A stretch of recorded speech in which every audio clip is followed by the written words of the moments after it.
Gentlemen, welcome back to the shop on this somber winter eventide. Got a bit of a situation here down in Florida. A bridge collapse, what killed 4 people, maimed a bunch more. Bad situation. Of course, the problem is the talking heads. I get emails in my email box. They have those on computers now. And guys are asking what the fuck is going on. And of course, the talking heads on the TV, they never tell you what is actually going on. They gotta, here in the safety of our own empire dirt, we're just going to engender a bit of a discussion because there's a lot of very smart technical people what watch these videos. So I'll sort of guide you through what I think happened, and then we can go ahead and discuss it. Now, I am not a structural engineer, although I do have a slide rule for LARPing purposes. Let me just pull it out here. Everybody loves to see credentials. She's a little bit dusty, mind. Oopsie. It's like I don't even know how to use it. Now, having a look at this bridge design, it's a very interesting design. You can see it's all concrete, and it's essentially an I-beam, more of a T-beam, concrete section, non-supported on either end, and it was prefabricated and then moved into place by some of these big crane-type hydraulic devices. Stems, they call those, or self-moving chutures of some sort. Real slow-moving. Okay, so here's the thing that looks weird to me, first off, is this is only supported at either end with a concrete beam. So when you make a beam, of course, you make a beam like this. You have a top section, you have the web here, and you have the bottom section. Now the top section, of course, is smaller than the bottom section. Why would that be? Normally, if you have a steel I-beam, the top and bottom are the same size. Well, it has to do with the property, rather, of the material, concrete. It is very strong in compression. When you put weight on it, it's very strong. But when you pull it apart, when you put tension on it, it's extremely weak. So if we take a look at this cross section, it's smaller on the top than it is the bottom, because the bottom, if you have a beam that's bending, of course, like this, which it would under its own weight, the bottom is going to be pulled in tension, and the top is going to be pushed in compression.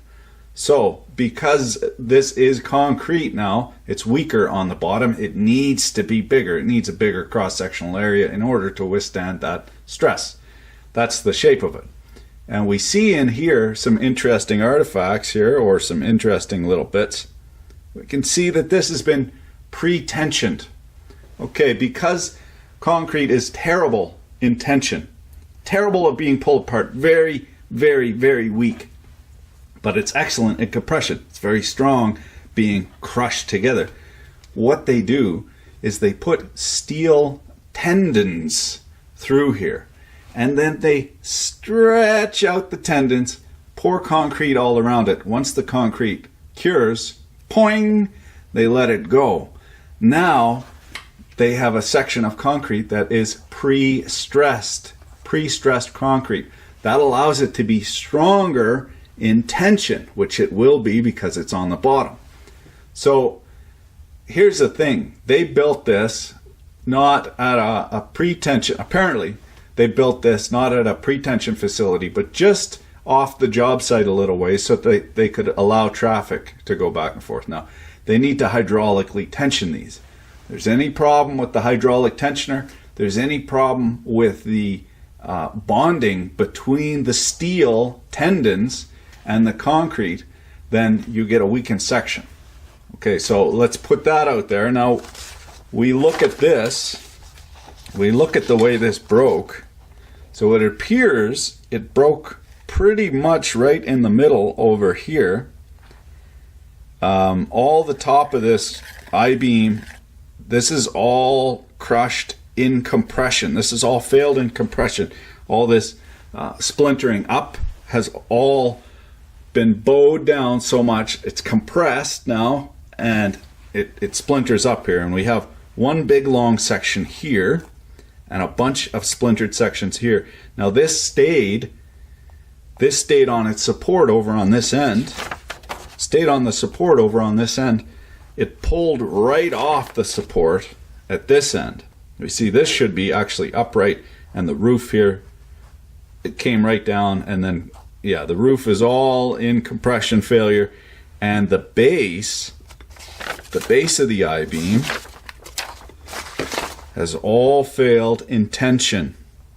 You see it looks like it's failed in tension there, and right there is failed in tension. Now here's what it looked out like prior to failing. Now you'll notice when they put this in, it's not on the standards yet. You notice when they put this in, they had two of these vehicles, hydraulic vehicles, lifting it up, 950 tons, lifting it onto the pilings.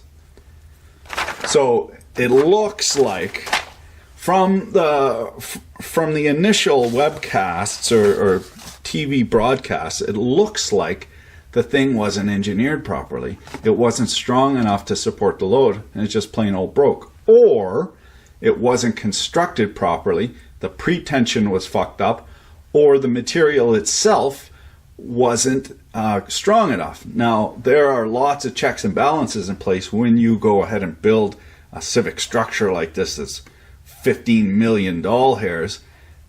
They check the slump of the concrete before it goes in. It's specified. They check the strength of the concrete after it goes in.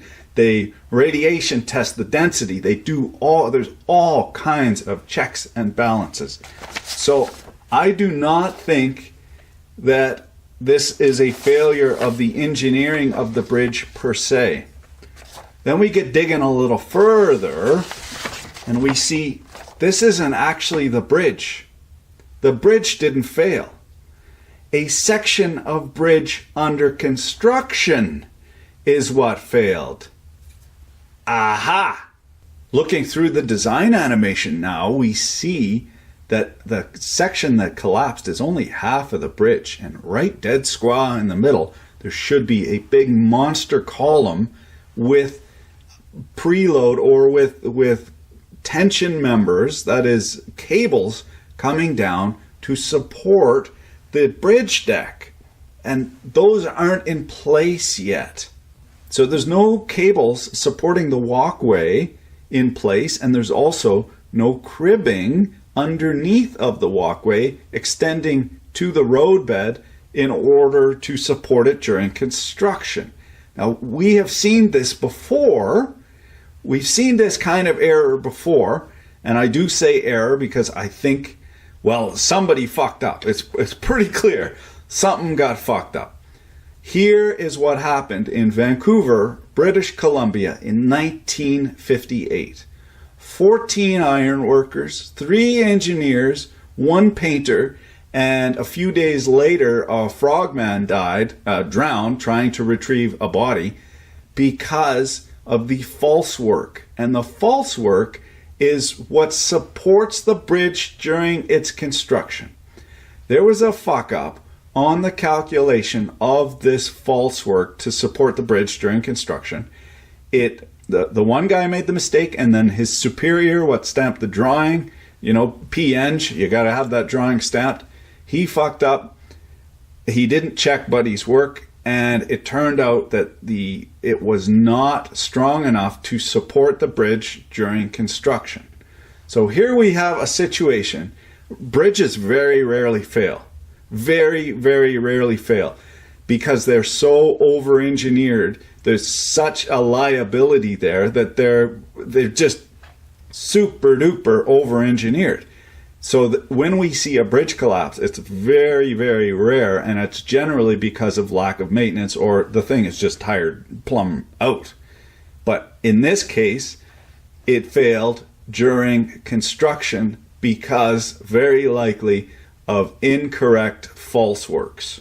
Here's the beautiful thing with engineering disasters.